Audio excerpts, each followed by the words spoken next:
falamos do Evangelho, não devemos esquecer que ele não está aqui nem acolá, mas sim em nós mesmos, em nosso próprio espírito, nos mais íntimos refúgios de nossa consciência e de nosso coração. Assim anunciou Emmanuel. Para Joana de Ângeles, o Evangelho é um repositório de força, vitalidade e vida. E para Mateus, pregando o Evangelho do Reino, curaremos todas as enfermidades. Por isso, nosso tema de hoje, Evangelioterapia. Eu sou Sebastião Camargo, começa agora mais um programa Exemplos Não Nos Faltam. Esse é o de número 5 de uma série de 20 que compõe a 4ª temporada. A nossa gratidão a vocês, espectadores, que são a causa do nosso existir, e a Aline Gonçalves, que amorosamente nos conduz até vocês. E hoje assessorada pela sua amada mãezinha, Marília Aparecida Gonçalves. Vamos refletir em torno da temática, orando a Deus, o ser dos seres, a alma do universo, a Jesus, o Cristo de Deus, nosso mestre, modelo e guia, a Ismael, o protetor, o guardião, o condutor de nossa pátria, aos benfeitores, que são nossos parceiros e amigos espirituais, à nossa consciência, que envia os seus guias, os seus mentores, para nos conduzir intuitivamente, e aos elementos e elementais que nos sustentam em todas as ações. Às emissoras parceiras, empresas parceiras, aos corações solidários e fraternos, enfim, a tudo e todos, Deus os abençoe imensamente e a nossa eterna gratidão. Evangelioterapia. Então, no segundo livro, quando versamos sobre o Evangelho, sobre um tripé, o que é, para que serve e como usar. O que é, segundo Joana de Ângeles, é um repositório de força, vitalidade e vida. Para que serve, segundo Mateus, para curar todas as enfermidades psicobiofísicas, morais e espirituais. Onde ele está, segundo Emmanuel, em nosso próprio espírito, nos mais íntimos refúgios de nossa consciência e de nosso coração. Para Ramatiz, o Evangelho é uma força captada pela mente crística, cosmicamente falando, do Senhor Supremo, o ser dos seres, a alma do universo, e transfere para as outras fontes captadoras em nosso sistema solar. Ideia essa que também é de Augusto Paiva. E essas fontes captadoras em nosso sistema solar é o Cristo, governador supremo de nosso planeta, e os demais Cristos, que transferem na sequência para as mentes humanas, que vão canalizar o Evangelho, condensá-lo no próprio perispírito, com a força mental, gerenciada pela vontade, e transferir essa força para o corpo físico. Então, se o Evangelho é força, vitalidade e vida, como força é a lei, como vitalidade é a matéria-prima, e como resultante é a vida em profusão.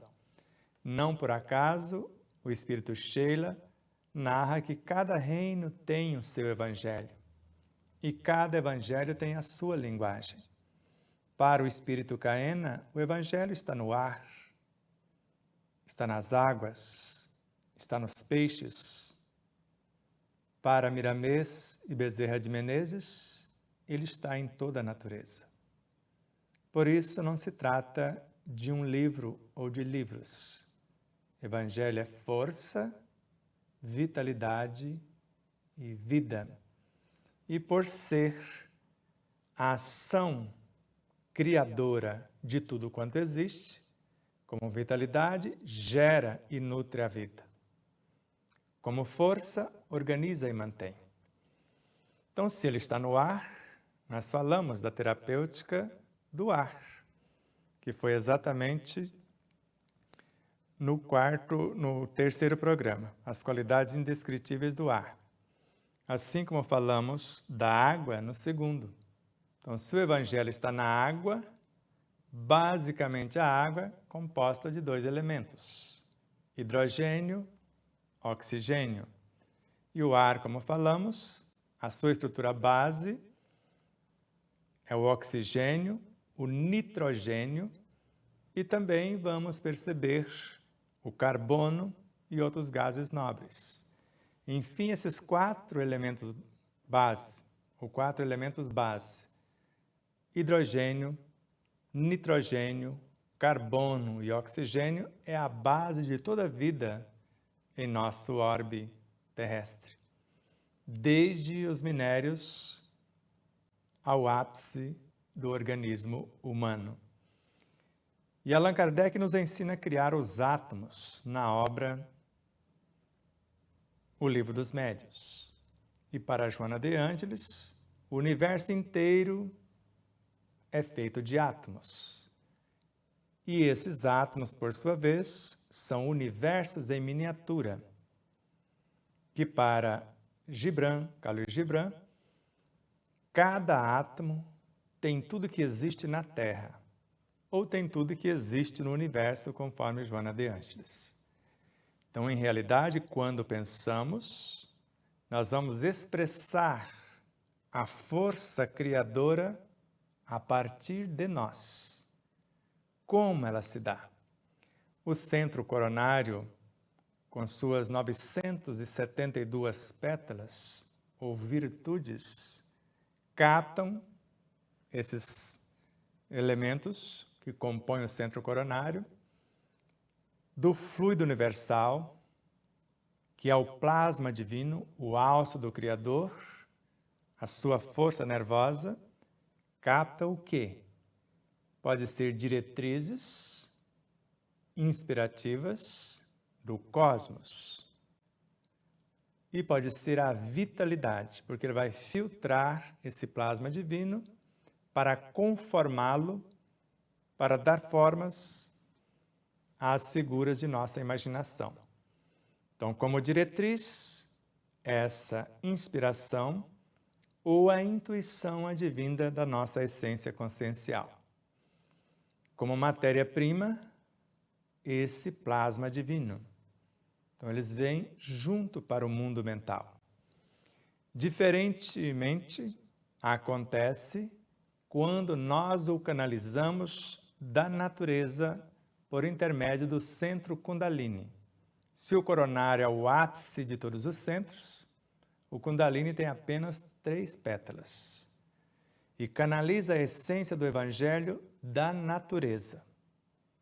Se o que vem de dentro para fora transforma-se em pensamentos, como capacidade criativa e como forças vitalizadoras, qualificados esses pensamentos com os nossos sentimentos, que vão transformá-los também pelo poder imaginativo, pelo nosso conhecimento em ideias, que são as roupagens para semear o que pensa e sente, para ser cultivados na ação.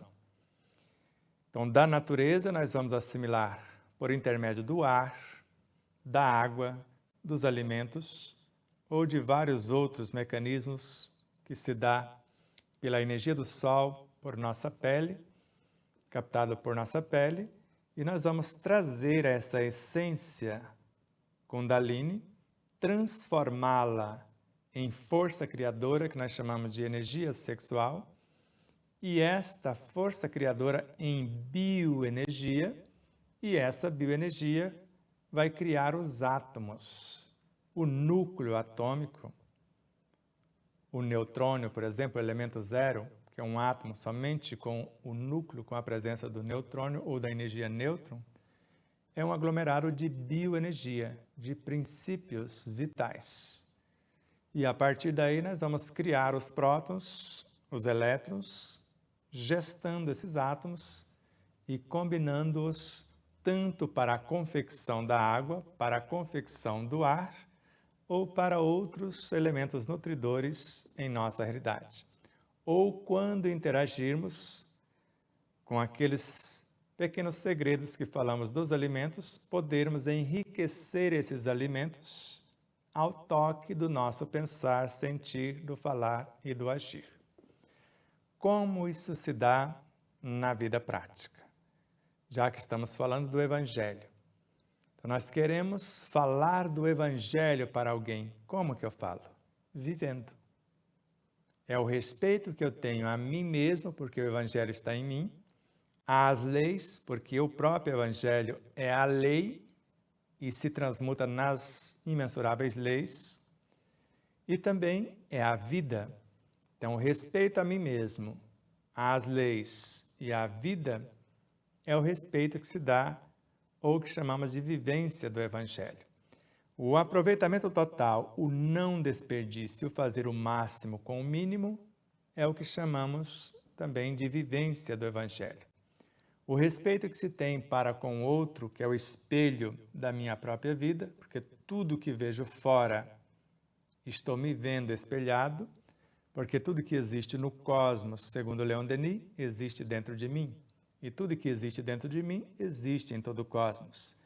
E tudo que eu vejo fora, só o vejo com aquilo que construí por dentro.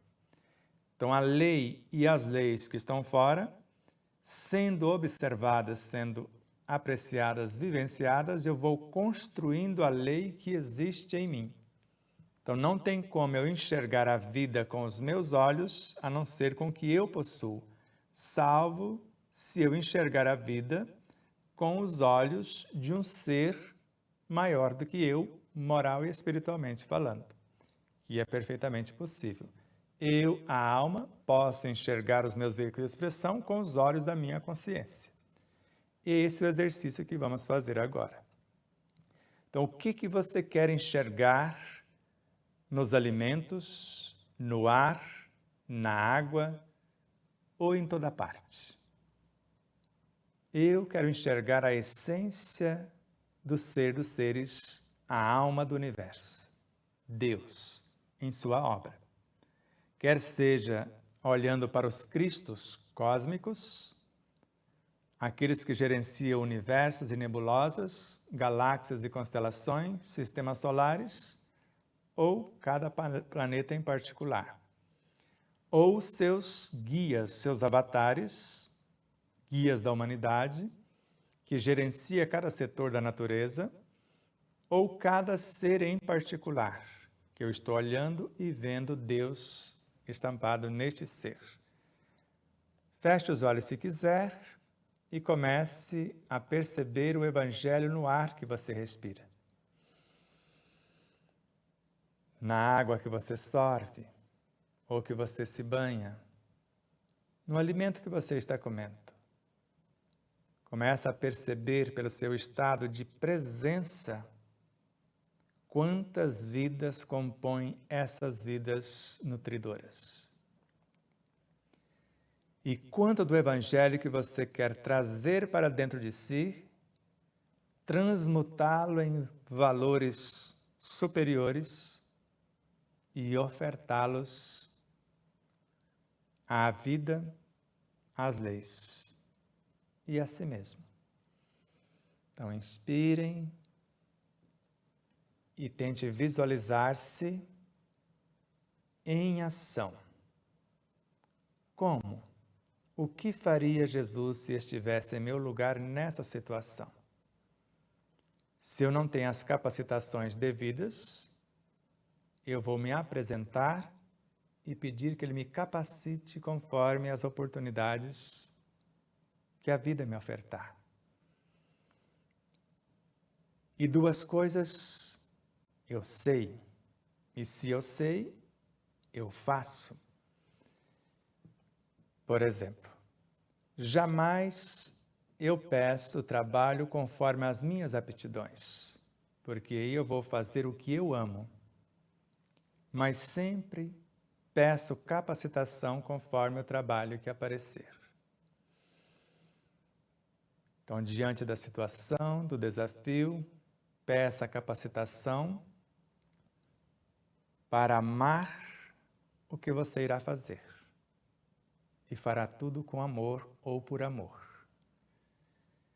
E tudo que faremos com e por amor ao que está fora, nós vamos gravando em nossa consciência no Evangelho que está dentro, para a sua expansão e maior brilho.